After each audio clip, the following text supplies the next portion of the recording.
और जहां कुमति तहां विपत्ति निदाना। आप इतनी दूर दूर से पधारे हैं और यहाँ आकर के हम जब जाएं तो किसी भी प्रकार का कोई वैचारिक मतभेद ना हो। इस कार्यक्रम में हमारी अपनी क्या आहुति लग सकती है, इस कार्यक्रम को कितना सुंदर सुदृढ़ हम बनाए, यह हम सबका दायित्व बनता है। ऐसा नहीं कि कार्यक्रम कराने वालों की निंदा स्तुति करने लग जाए।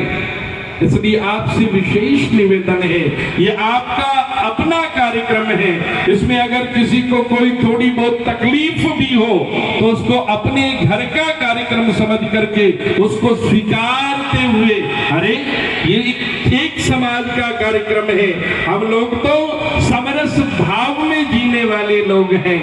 और आपसे भी आह्वान करता हूं, मैं हर जगह मंच पर मुख्य रूप से यही मेरा निवेदन रहता है कि आप अपनी जाति पर अभिमान कर लेना, हमें कोई दो राय नहीं, कोई दुख नहीं, किसी प्रकार का कोई खेद नहीं। आप ब्राह्मण हैं, ब्राह्मण होने पर अभिमान करना, आप राजपूत हैं, राजपूत होने पर अभिमान करना, आप अन्य किसी समाज से हैं, आप उन समाज से होने पर अभिमान करना, आप खंडेलवाल हैं, अपने खंडेलवाल होने पर भी अभिमान करना। लेकिन मेरा निवेदन है कि जितना अभिमान अपने खंडेलवाल होने का करो, उससे 100 गुना ज्यादा अपने हिंदू होने का स्वाभिमान कर लेना, अपने हिंदू होने का स्वाभिमान कर लेना आवश्यकता है, महती आवश्यकता है। आज हम सबको, पूरे हिंदू समाज को समरस होकर के, जब समरस होंगे तभी भारत समर्थ होगा, और जब भारत समर्थ होगा तो कोई भी हमारी ऊपर आंख उठा करके नहीं देख सकता। अभी देखा था ना,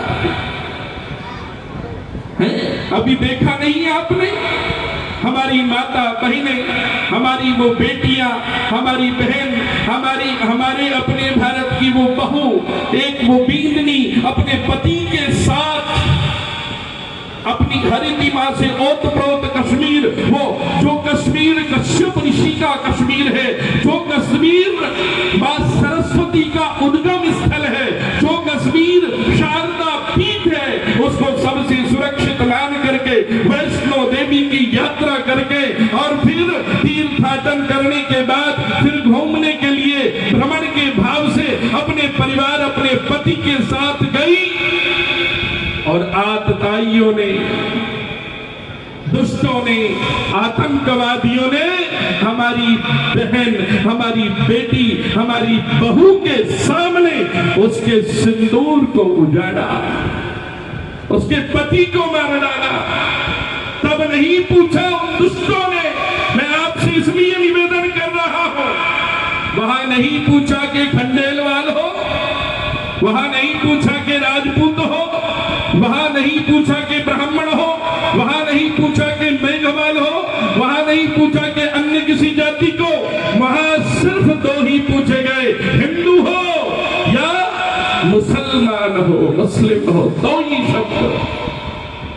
और परिणाम आप सबको पता है। लेकिन उन दुष्टों ने तो कर दिया, लेकिन ये संदूर है, ये वो अपराजिता है, ये वो मातृशक्ति है जो ब्रह्मा विष्णु महेश को भी 6-6 महीने का बालक बनाने की सामर्थ्य रखती है। उस मातृशक्ति के सिंदूर को कोई मिटा करके चला जाए, वो हमारी संस्कृति को मंजूर नहीं था।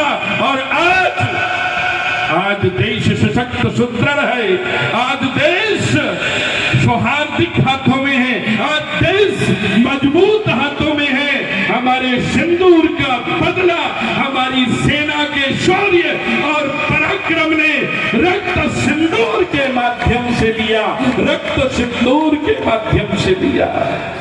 उन माताओं की पीड़ा तो हम नहीं मिटा सकते, लेकिन रक्त सिंदूर के माध्यम से। और आप ये देखिए क्या भारत का वैभव है, घर में घुस कर के मारा, उनके जितने भी ठिकाने थे वहां पहुंच करके ध्वस्त किया और आगे के लिए भी कह दिया कि अब ऐसे नहीं, ये वो भारत नहीं, अब ये स्वर्णिम भारत है, ये बलशाली भारत है, ये सशक्त भारत है, ये सुदृढ़ भारत है, ये समरस भारत है, ये समर्थ भारत है, ये अंदर घुस करके मारता है, ये दुश्मन को ईंट का जवाब पत्थर से देता है। ये ताकत कहां से आई, विचार कीजिए। ऋषियों मुनियों संतों का तप अनमोल हमारी भांति है। बलिदानी वीरों की गाथा अपने रग रग लहराती है। गौरवमय नव इतिहास रचे, भारत की शक्ति अपारी है, मन मस्त फकीरी धारी है। अब एक ही धुन, जय जय भारत। आप सोच रहे होंगे महाराज जी बार बार उस विषय को इसलिए आपसे निवेदन कर रहा हूं, ये ऋण हमारे ऊपर है, ये हमारे ऊपर ऋण है। ये जो माताएं बैठी है ना, जो बुजुर्ग माताएं हैं, उनका ऋण हमारे ऊपर